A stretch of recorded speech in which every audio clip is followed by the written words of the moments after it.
Thank you for coming to this interview. Oh, you're welcome. And what did you gain from this conference? Oh, I think this conference was a wonderful opportunity to bring people together, including a lot of researchers who've been ostracized by certain elements of the 9/11 truth movement, as well as, of course, the dominant culture, which ostracizes all of us.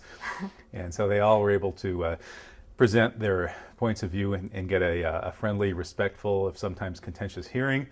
And it was really exactly the kind of atmosphere I called for in my talk that opened up the conference yesterday, conviviality.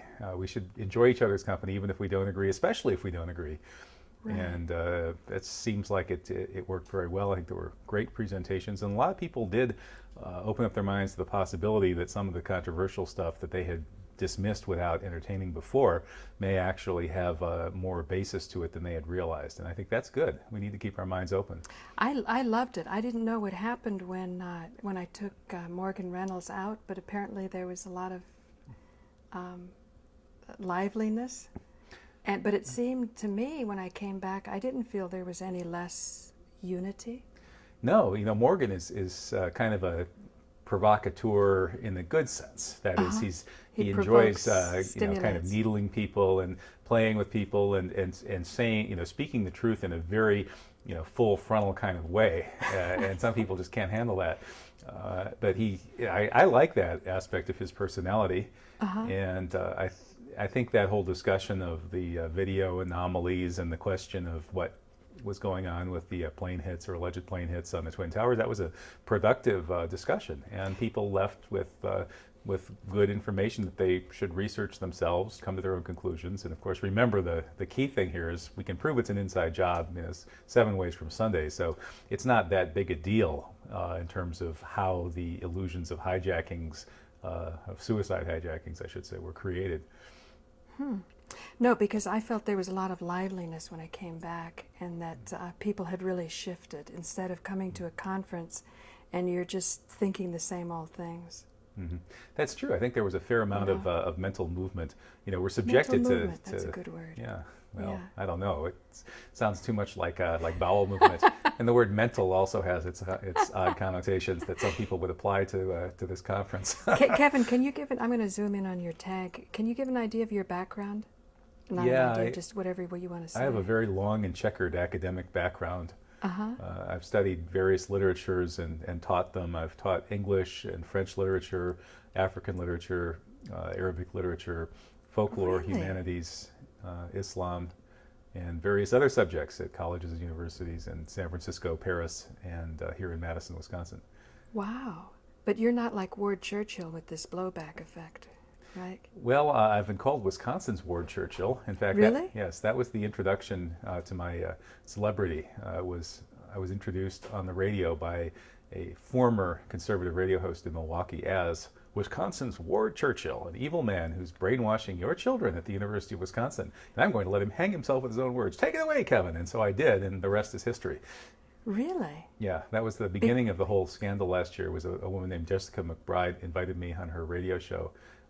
And after I spoke my mind about 9/11, the Steve Nass and the Republicans started attacking the university and trying to get them to fire me. Well, I was just thinking because Ward Churchill said that they were little Eichmanns in the World Trade Center, and that's why. And I couldn't think of somebody farther from right. From Well, that's exactly what I said to Jessica.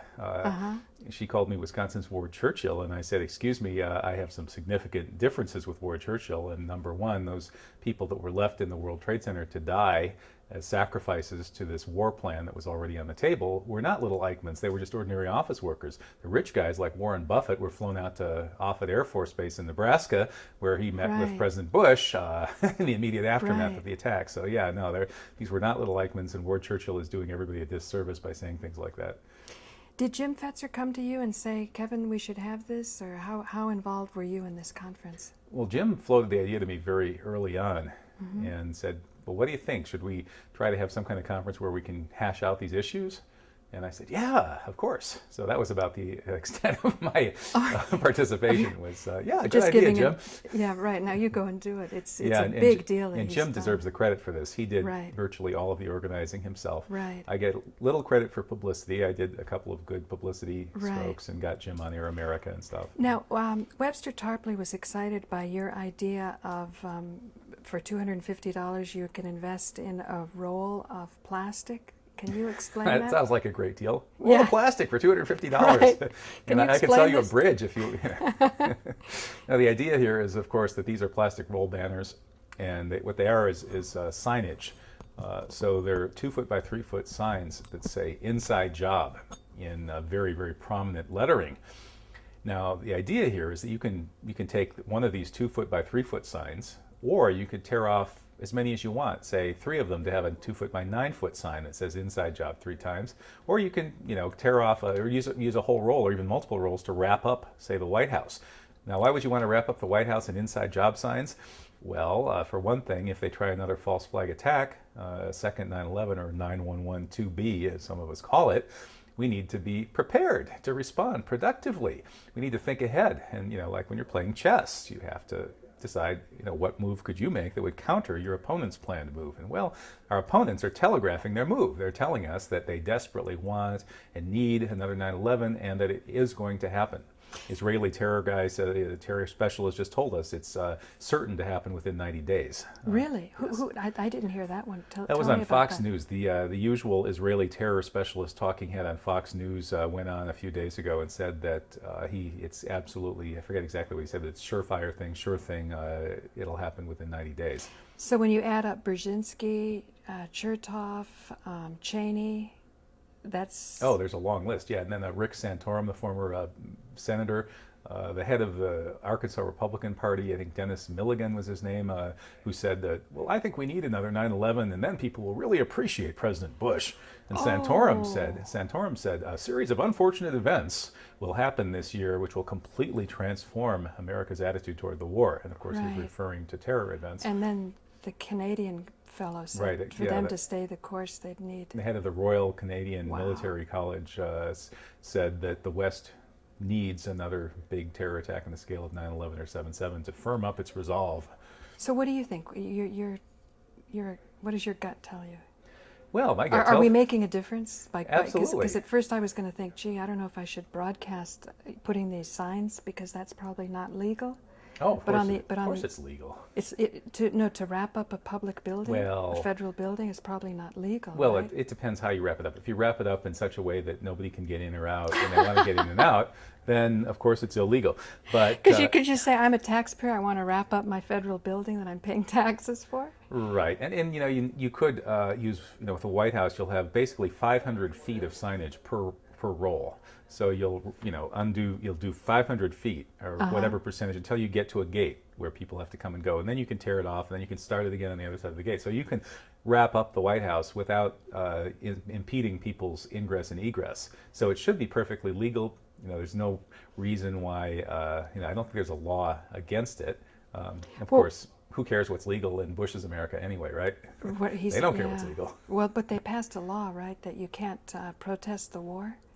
Well, Bush gave an executive order saying that he may seize the property of people who are messing up the security situation in Iraq and who might conceivably commit acts of violence in the future. Well, yeah, let him try and enforce that. You think it'll be difficult to enforce? Yeah, I don't think he has the boots on the ground. Certainly not here in Wisconsin. The police in Madison, they're all interested in 9/11 truth stuff. They love the DVDs. They ask questions. Really? They really wanted to find out more about who the likely anthrax perp was. Can you talk about that? That's Philip Zack is the likely anthrax perp. Philip Zack is a raving anti-Arab, anti-Muslim bigot who worked in Fort Detrick biological warfare labs, and he was involved with the anthrax project there. He organized a group of scientists to harass an Arab scientist there, a Muslim Arab guy from Egypt named Dr. Assad. And they had this thing called the Camel Club that was basically a sadistic harass Assad club. And they did things like presenting him with a camel strapped to a dildo, along with a note saying, We created this beast to remind you that you're a form of life that's lower than yeast. And that was the last straw. So Assad complained to the superiors. Dr. Zak got fired. And shortly thereafter, he was caught on surveillance video entering super secure parts of Fort Detrick, escorted by a member of his Camel Club. And so he had access after hours in the wee hours of the morning to the anthrax area. And then guess what? Somebody implicated Assad in the anthrax attacks, and whoever implicated Assad mailed out their letters implicating him before there was any public knowledge of an anthrax attack. Oh my gosh. Yeah, so all of this points to Dr. Philip Zak as by far the likeliest suspect in the anthrax attacks. There's more than enough evidence to indict. So even though the strains have all been destroyed, because I heard that a decade or so worth of work was just destroyed. So you can't trace it back to the lab? Right, they destroyed all their evidence, but we still have enough circumstantial evidence to strap down Dr. Zak and put him on lie detectors and offer him deals for confessions for leniency. So what other benefit did you gain from this conference, or the public, or your work, or how do you see the future? Well, I think all these 9/11 events are very heartening. It's good to be with people who are doing their duties as citizens of a supposedly free society, which apparently is not really what all the people in this country are doing these days. But it's always good to see other people and talk with people, interact with people who are on the same wavelength and who are thinking of things that they can do to improve the situation. So it's a kind of a use it or lose it? Oh yeah, free speech, use it or lose it. But you seem pretty relaxed. You know, I mean, I feel free standing here right now talking to you. Yeah, well, I think a lot of this propaganda matrix they're trying to scare us with is really an illusion. You know, just as on 9/11, rather than a real terrorist attack, they simulated one and hyped up the fear so much using the illusion or the spectacle that they created. So I think that so much of this is all illusion and spectacle. They're trying to scare us into line, but they don't really have the actual force to do it. Well, I mean, they do. They could just kill us all, I suppose, but that's not really what they want to do. What they're trying to do is control us through fear. And the fear is based on illusory threats, not real threats. And that's why when Bush signs his executive orders, he's not really going to come and freeze and steal your property. He's just trying to scare you and shut you up and keep you from going out and demonstrating and talking and doing things. Well, Kevin, it's so refreshing to talk to you like this because, once I was at Fire Island and somebody knew that I had a public access show, and they said, they would buy Webster Tarpley's book, 9/11 Synthetic Terror Made in USA, but they were afraid that they would trace their credit card and find out that they buy that kind of a book. That is so pathetic. It's really pathetic. And that's the kind of mentality. And that was the kind of guy that wanted to date with me. That's such a turnoff. Yeah, you're a brave he-man, aren't you? Yeah, right. But it's amazing. But I'm just passing on. I really heard that somebody wouldn't buy 9/11 Synthetic Terror Made in USA by Webster Tarpley because they thought the government would trace their credit card. Yeah, it's amazing how they've tapped into people's neurotic unconscious and just rewired it to turn people into robots. What do you think about a future conference where we start looking at mind control at this very issue? Because I've seen really intelligent people. I mean, one was a young guy. He'd been to Columbia. I think he didn't stay because he was sort of a geeky, hacky guy, and he just liked to be on his computer all the time. And he was actually hired by corporations at 14 years old because it was cheap labor. And this really smart kid couldn't quite see when I explained to him that steel melts at over 2,000 degrees and jet fuel at 600 degrees. It burns. So when I saw that right in front of me, somebody that's just so smart, that a whiz on the computers and setting things up, but they weren't making that connection. I've seen that with people too, and with actual engineers. I've done teach-ins where engineers walk up to me and tell me the most preposterous things about 9/11, things that violate the basic laws of physics. I've had engineers walk up to me and say, as soon as the plane hit, the jet fuel fire melted all the steel because nothing can withstand a jet fuel fire. I'm an engineer. What's your degree in? Well, literature. Well, of course, you don't know anything. I had to withstand that kind of stuff for quite some time. Now I think it's starting to turn a little bit. Science geeks are starting to wake up and smell the coffee a little more. They don't necessarily want to get involved. Right. But Right. I don't hear so many ludicrous pronouncements from the engineers. But even yesterday after I heard Judy Wood and that Fitakis, I was sort of in shock. Not at the information, but that I figured there must be many, many people as equally qualified to Judy Wood with those kinds of degrees in civil engineering. So why aren't more people doing this? That's what was shocking me. That's what I'm saying. Could another conference be? You're the literary man. I think a mind control conference would be great, but But even mind control has sort of a stigma about it. Could there be something fresher, newer? Well, who knows? So a conference on propaganda or manipulating public opinion, or you could borrow Chomsky's phrase of manufacturing consent. Now that would be kind of interesting because Chomsky is such an inveterate foe of 9/11 truth for whatever reason. So we could invite him. We could call it manufacturing consent on 9/11. Deconstructing Chomsky or something like that. That would and then let be him fun. defend himself. Yeah, invite him here and pay his way and see what he would have to say for himself. How very interesting. I heard he has cancer. Really? Yeah. I'm sorry to hear that. Yeah, and I felt that you could use 9/11 truth as a cure for cancer because when I started reading Webster's book and he goes into the history of the Muslim world, the Islamic world, vis-a-vis how the British were involved, since I'm Greek descent, and I know what my grandparents were saying about Turks, I realized it was part of this divide and conquer. And to me, it was a huge revelation. And I showed it to my dad, who had cancer at the time, and he was so shocked. And he said, how could this guy say this? But you know what? He started to get better. Oh. Even though, it's not like he's agreeing with it, but I think to introduce socially outrageous ideas. The ideas are not outrageous. Like you just said, engineers saying that jet fuel burned up the World Trade Center. If they're socially outrageous, they also could be tremendously healing. That's right, and that's one and of the... Chomsky maybe could help his cancer. We could try and cure Noam Chomsky.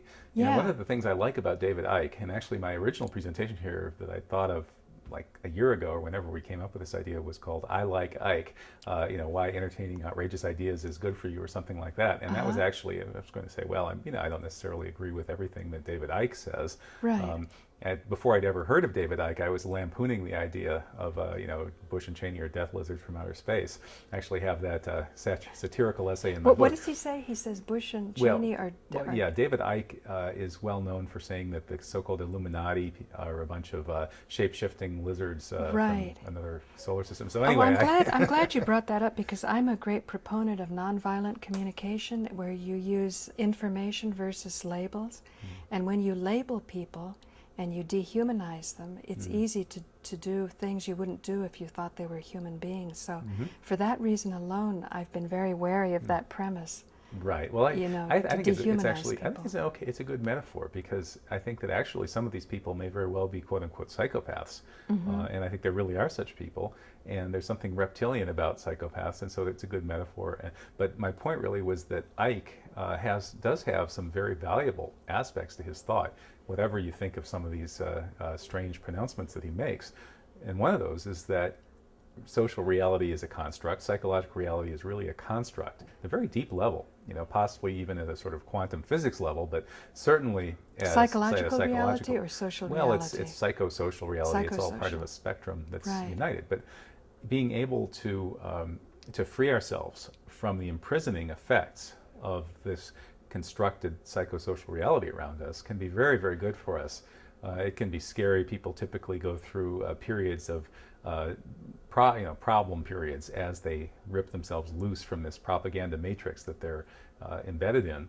But once you've freed yourself up a little bit, then you have the space to do things like self-heal. And it is possible. There's all sorts of evidence that people can heal in ways that medical science just doesn't understand. That's wonderful. And so maybe, ripping Noam Chomsky free from the propaganda matrix on 9/11 would help him. Yes, very good. That would be an Kevin, interesting way to frame it. Yeah, I think you've just said it all there. Thank you so much for joining me. This is Paula Gloria, Farther Down the Rabbit Hole. That's the name of my show. Cool. I guess besides why doesn't the darn PowerPoint show work is Why is a literary scholar here talking about the science and politics of 9/11? I'm neither a scientist nor a politician. Although if I can't get a job in academia after several more applications, I will conclude that I've been blacklisted, and I guess I'll be forced to run for high office as a last resort. So I guess one contribution that a literary person can make to the discussions of science and politics of 9/11 is to look at the language that's being used in these debates, both political and scientific. And I guess the first thing that I can say is that science, as I understand it, and I haven't studied the philosophy of science quite as much as Jim Fetzer has. I think I've read one or two books, but science is really just empirical investigation and applied reason. That is, using reason to look at empirical evidence. And everybody does that all around the world, including in so-called non-scientific and pre-scientific cultures. So I guess that means that even as a primitive literary scholar, I have the right to look at the evidence that's been accumulated around the events of September 11th and say that there is overwhelming evidence that this event was a false flag, war trigger attack, i.e. an inside job, and that what's happened since was part of the program.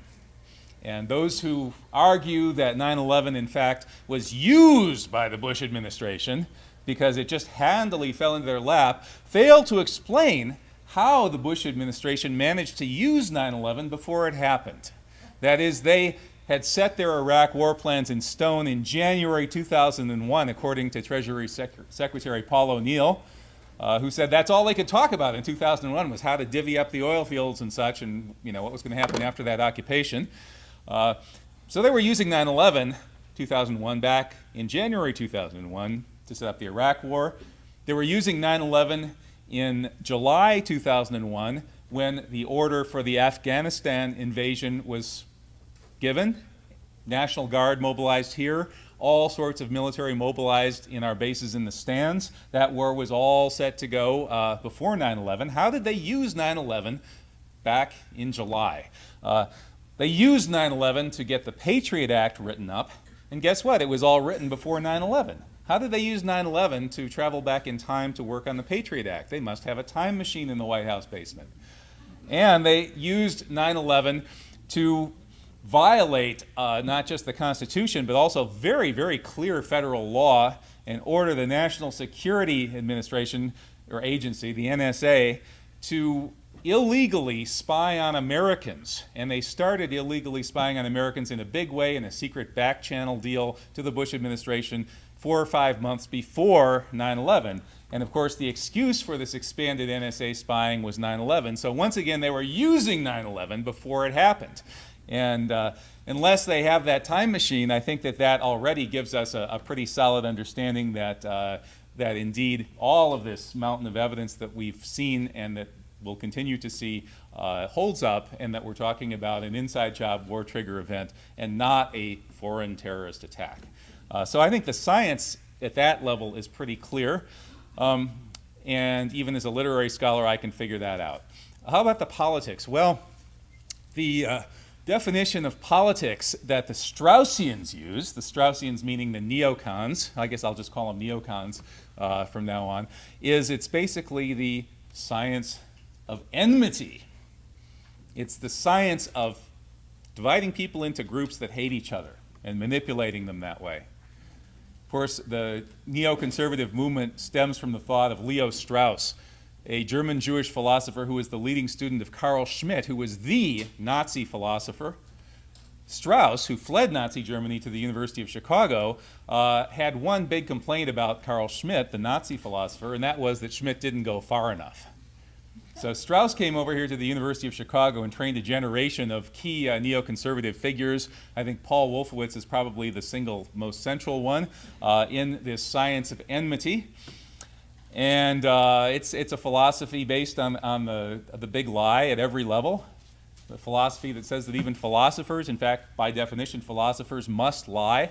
to everyone about what they're really doing and what they really think, and that leaders must lie to the masses in order to manipulate them. So, as a literary scholar, I look at this definition of politics and say, after all of my literary studies, I think we can do better than that. Some of the time, at least. And I would propose an alternative definition of politics, or the kind of politics that we might want to practice. And that definition would be more like the science of generosity, the science of conviviality. Okay? And as a literary scholar, the way I study the science of conviviality, the politics of human interactions, is through dialogue. Now, there's a Russian literary and political theorist named Bakhtin who came up with this theory of dialogism, which basically means that he looked at the way that power tries to create a monologue that can't be answered. He was working in the Soviet Union, and he ended up being exiled to someplace pretty close to Siberia in the 1930s. He was a victim of a certain kind of Stalinist monologue that was imposed on the Soviet people, and he was a champion of populist dialogue, that is, people talking back to power. And he liked to look at this idea in literature as well, in characters who talk back to the author, who talk back to the reader. Whenever you try to pin them and describe them and fix them and hold them, turn them into objects, they talk back to you, and so you can't pin them down.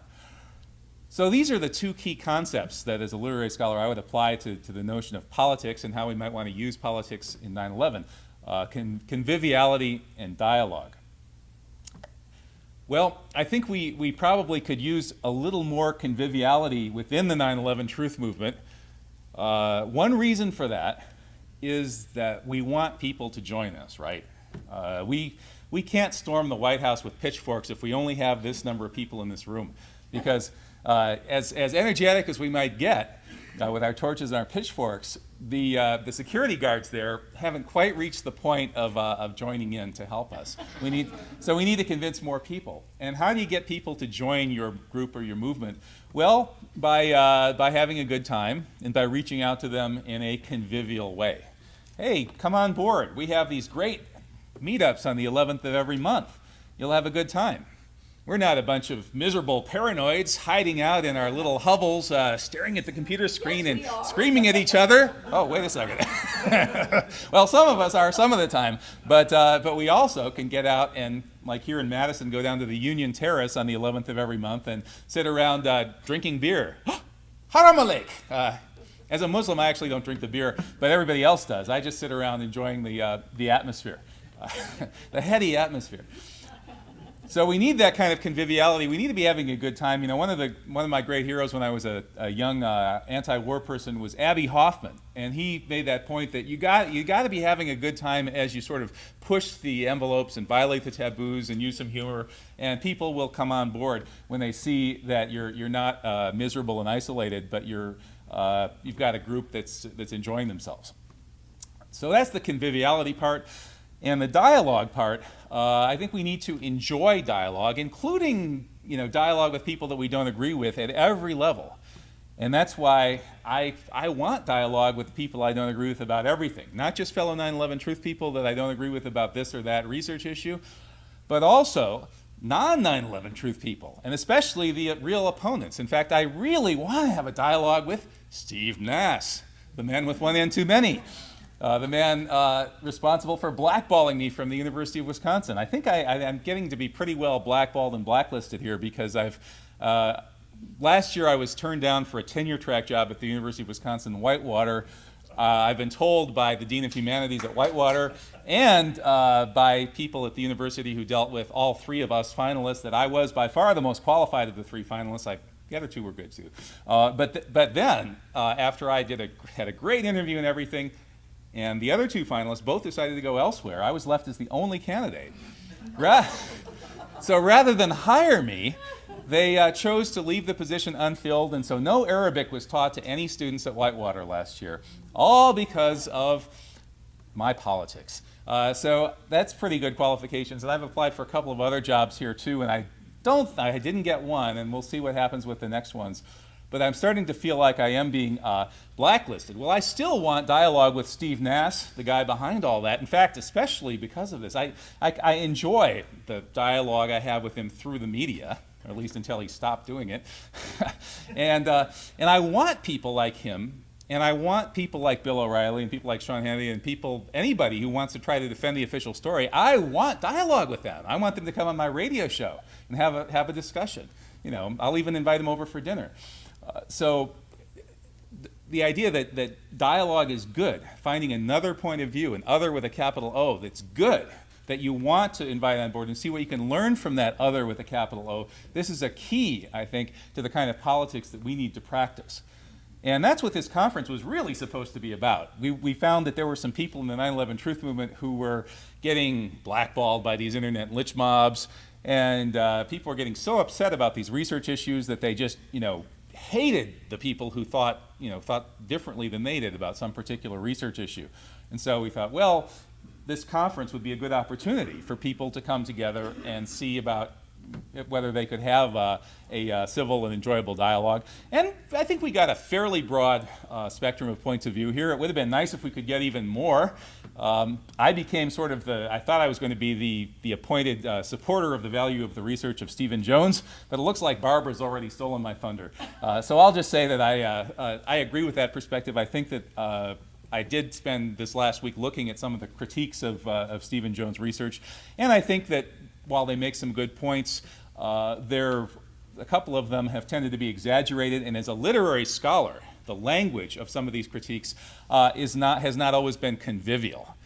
So I think that maybe we do need to sort of tweak our language sometimes in our dialogues in the direction of being convivial, especially with people who are doing something valuable for the 9/11 Truth Movement. And I think everybody here has done something valuable for the 9/11 Truth Movement, and so that means we should enjoy each other's company, enjoy our differences of opinion, celebrate them, use them productively. Differences of opinion can actually create energy, and that energy can be used productively as well as destructively. And so we need to be thinking about how to do that. Well, let's see. Since I don't have all my wonderful images here, let me just.